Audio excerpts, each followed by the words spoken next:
We have pubic lice, body lice, and head lice.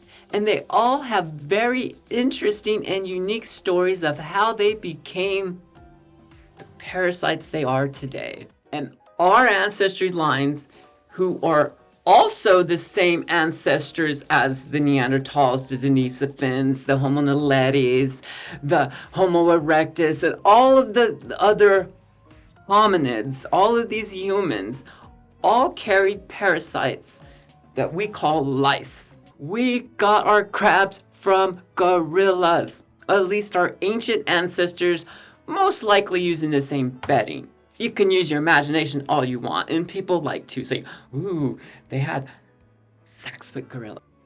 We're the filthiest sleeping apes there are. Oh, goodness. Hello, hello, and thank you for joining me. It's Brandi's World, and I'm Brandi Beckett.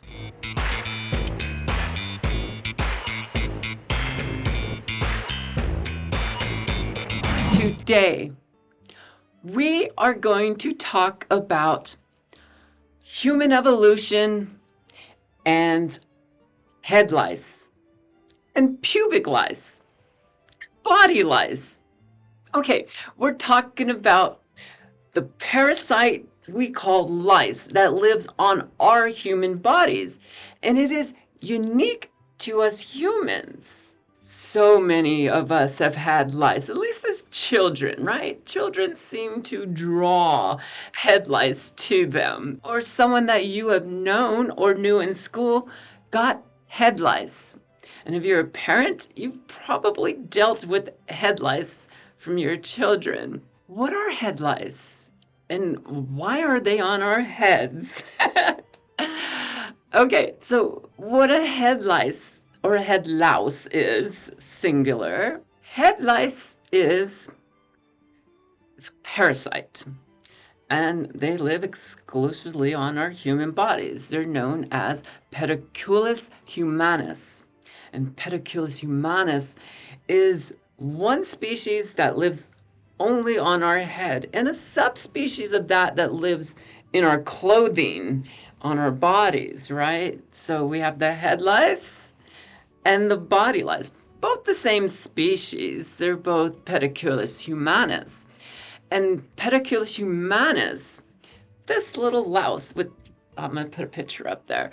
These little guys, they have their little legs and their little fillers and little arms, and they live their little lives out on our human heads. At least the main clade of the species, the Pediculus humanus, that if they fall off our heads and you can't find our heads again, they basically die after a day or two. So they're very attached to us, and they have been for a very long time.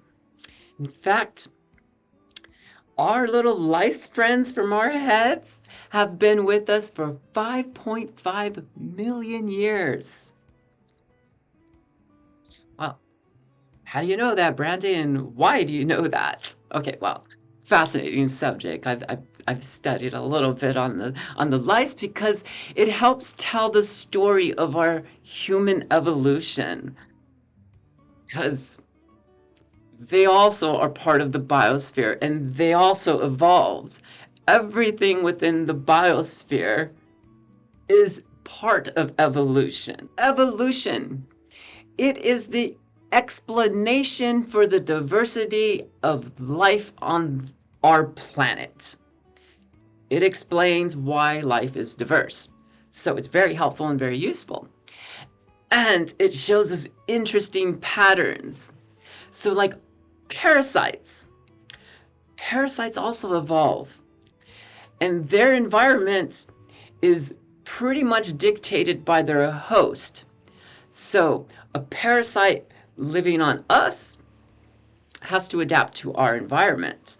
And when that changes, they will also change in order to maintain within that environment. So like our heads, our hair has not always looked like this. Our bodies, the way they are, It always looked like this either. If we go back generation of generation of generation, I'm talking thousands of generations, hundreds of thousands of generations. What I'm saying is, let's look back through our ancestry line just a few generations. Let's go way back. Let's go back 5.5 million years. 5.5 million years, these lice that were on our heads, their ancient ancestors were still with us. They were slightly different back then, and they shared a common ancestor, right? So just as we share a common ancestor, like with all of the apes, we have a common ancestor with them. And in fact, the closest non-extinct relative to us is the chimpanzee and bonobo. Well, we'll just go with the chimpanzees for now. Chimpanzees and bonobos, they split from each other long after we split from each other, the chimpanzee ancestor and bonobo ancestor and our ancestor. That ancestor at somewhere around 5.5 million years ago was just the same family or barely branching away from each other, those ancestry lines. Those ancestry lines merged somewhere around 5.5 to maybe as far back as 6 or 7 million years. But it looks like through the story of our head lice friends, somewhere around 5.5 million years. Because bonobos and chimpanzees, they don't have a separate species from different portions of their bodies like we do. We have head lice, body lice in our clothes and on our skin, and we have a unique pubic lice. We call them crabs, right? And they're also known as Pthirus pubis. Pthirus pubis is not closely related to our Pediculus humanus lice on our heads. They are not even close at 5.5 million years. Those two parasites don't share a common ancestor going back probably around 8 to 9 million years, maybe even back 10 million years.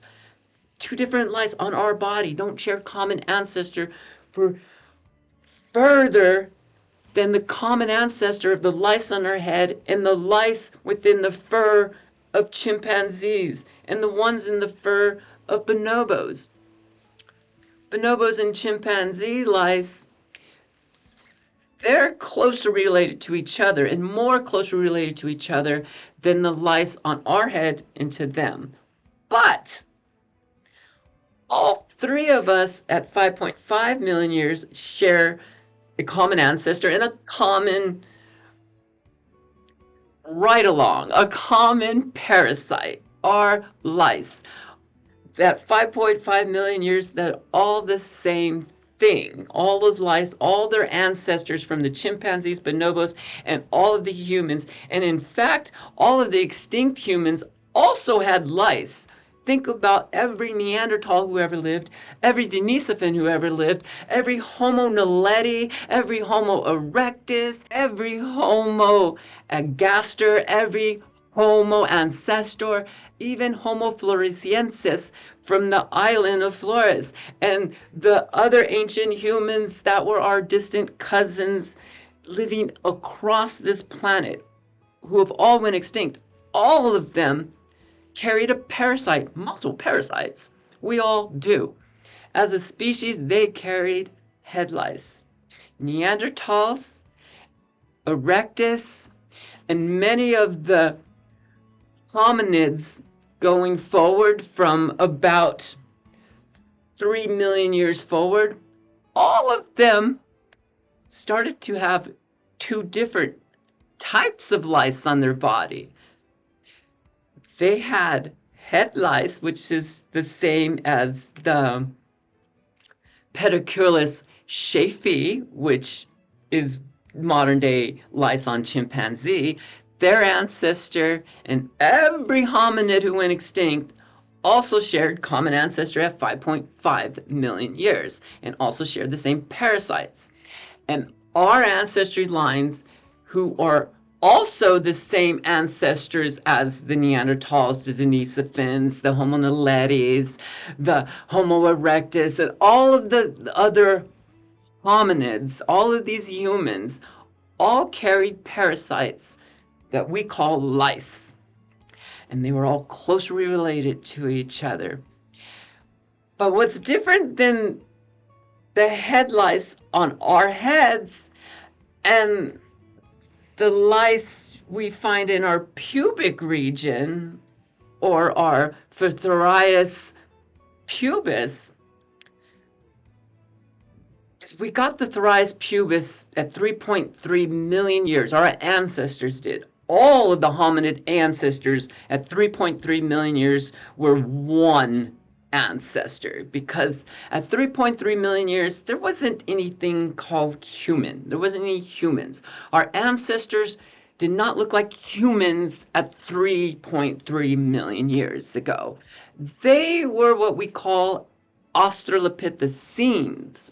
So Australopith is kind of like southern ape that looks like us, is basically what it translates to us. So we're calling them more apish than humanish, or kind of in between an apish and humanish, when our ancestor lines weren't really humans, but we were branching on our own unique path away from the other great apes in their ancestry line. So, where did we get this Pubis lice that's not closely related to the head lice? And why is that? That's weird. A couple of things are going on there. One thing is we lost our fur. So we know when we shared the common ancestor with the chimpanzee and the bonobos, that great-great-grandmother of all of ours, right, at somewhere around 5.5 million years ago, was completely covered in fur and had one species of lice on it, right?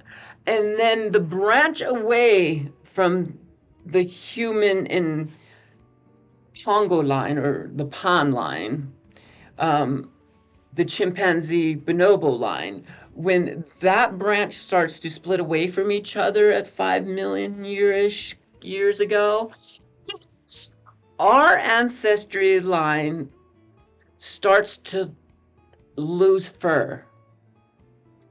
Interesting, right? Well, a few things are going on there.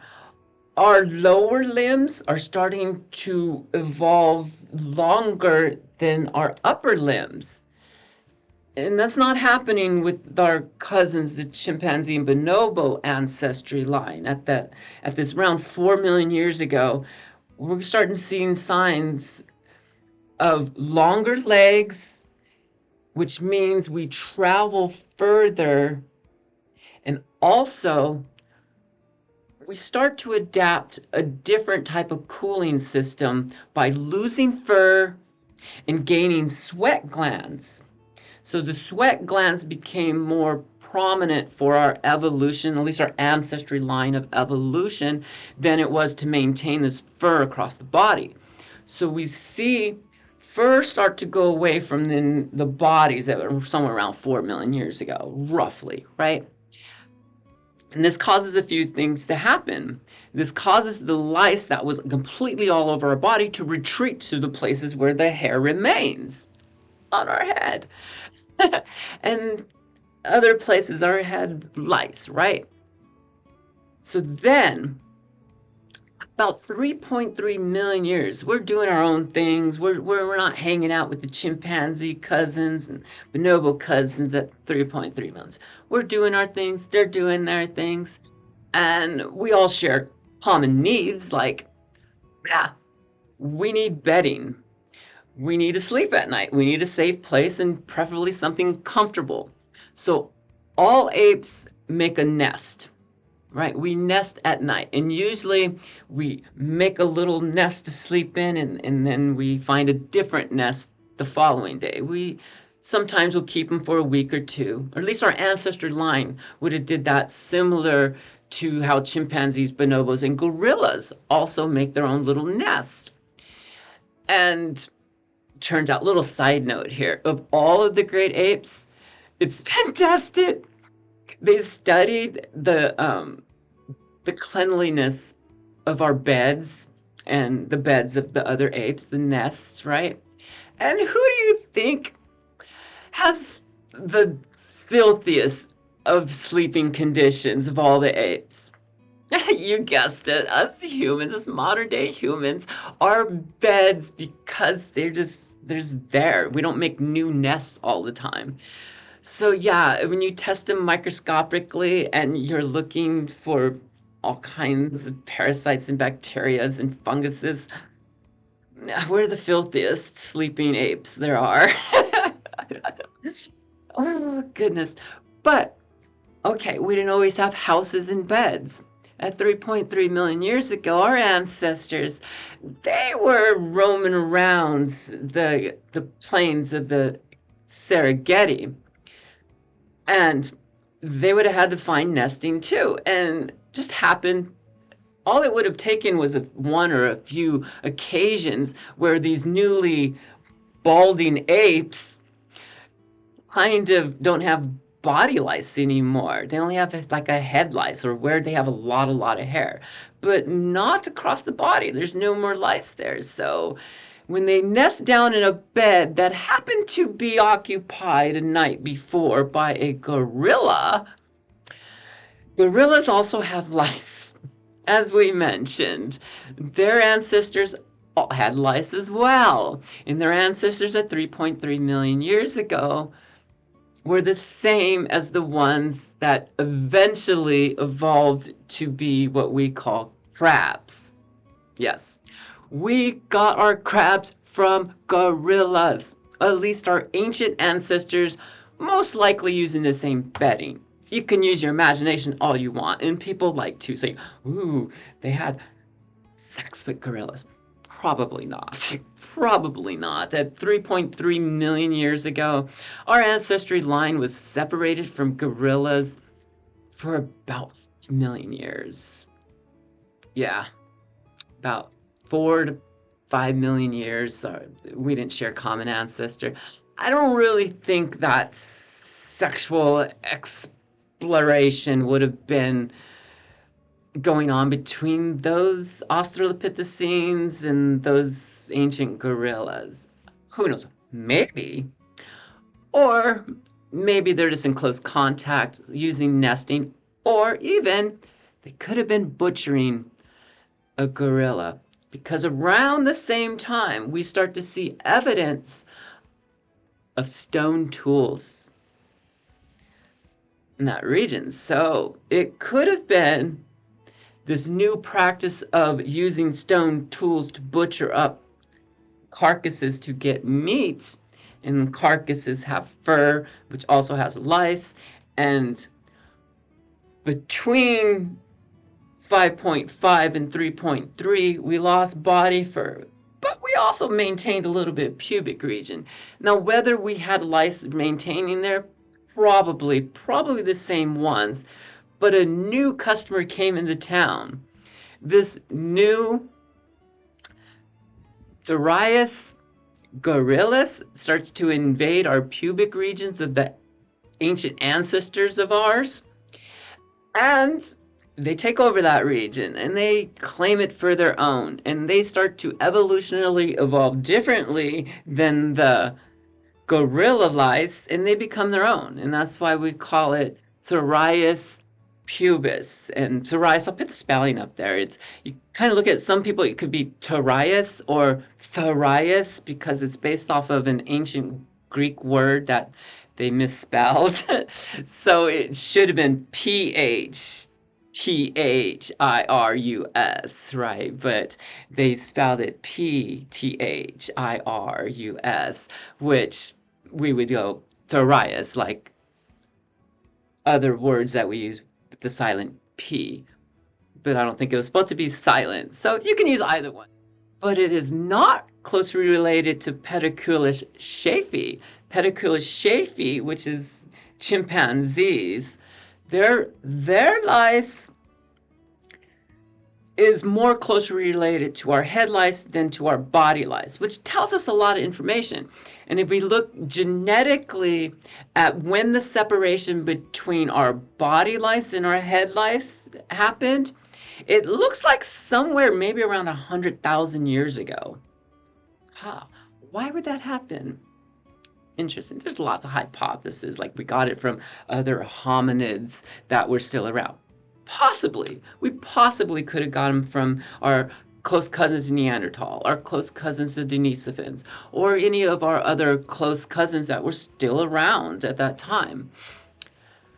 But here's a hypothesis that might fit a little nicer. We started wearing clothes at some points, right? Our ancestors at 3.3 million years ago were not wearing clothes. Our ancestors at 1 million years ago, maybe, maybe not. We don't know. We're pretty confident we're seeing clothes within the last 100,000 years, at least for our species. For our cousins, possibly a lot longer. We don't know. Not for sure. We know Neanderthals used clothing. We know Neanderthals made clothing. They had clothing for how long? We're not sure, but they've lived in cold climates basically their entire existence. Basically, Neanderthals evolved to be in a cold climate, to be harsh survivors of cold climate. They were very good at that. So they probably had clothing the entire time Neanderthals were around. Our group of species. Now, our ancient anatomically modern humans came out of the Serengeti African region, most likely East Africa, maybe in South African areas. So our group was all in that area, in South Africa, East Africa, North Africa. And we know about 100,000 years ago, they tried to go out of Africa. There was a few adventurous groups that made it out of Africa of our ancient ancestry lines, and it looks like they really didn't blossom, not till maybe about 70 to 55,000 years ago. Our ancient ancestors leave Africa and start to settle successfully in other places. We have a few evidence of our anatomically modern humans about 120,000 years ago in what we today call Iraq, in modern day Iraq. In that region, we know there's anatomically modern humans about 120,000 years ago. But there's not much evidence of them persisting beyond that. Kind of looks like that was a little cul-de-sac of our species. But about 75 to 55,000 years ago, we really start to migrate. A large portion of our species starts to migrate out of Africa and go into what we call today Europe and what we call today Asia. And the whole area starts to, let's be honest, be invaded by our ancient ancestors. Now, going up into these colder regions would have required a little bit more clothing.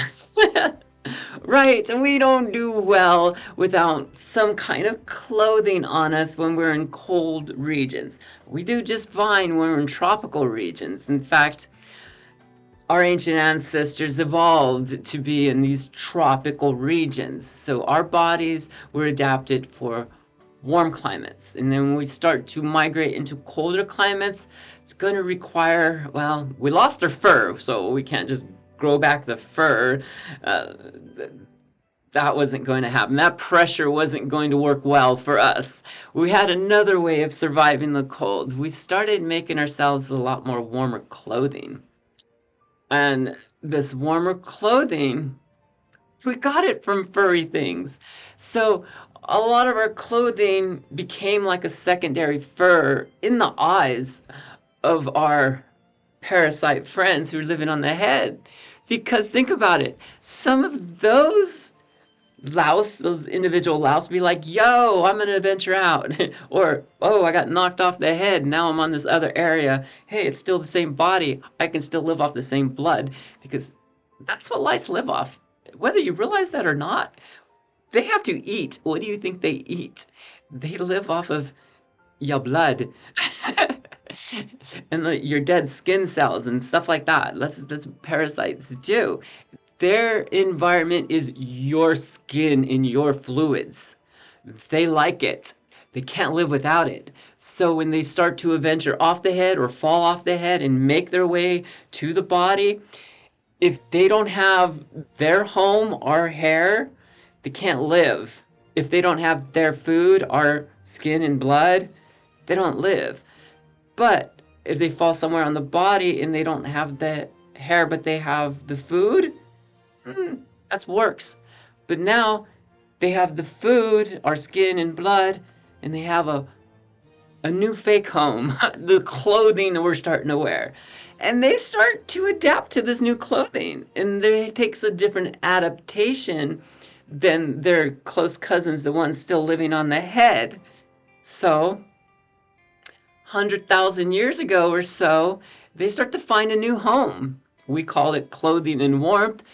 Our friends, Pediculus humanus, call it, hey, adventurous new places to live. And that's why we have 3 distinct type of lice in our human evolution. Humans are amazing, kind of disgusting, but pretty amazing. We have pubic lice, body lice, and head lice.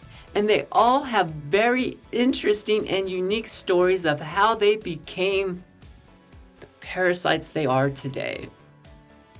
So that's our little rabbit hole down evolution with Brandi Beckett.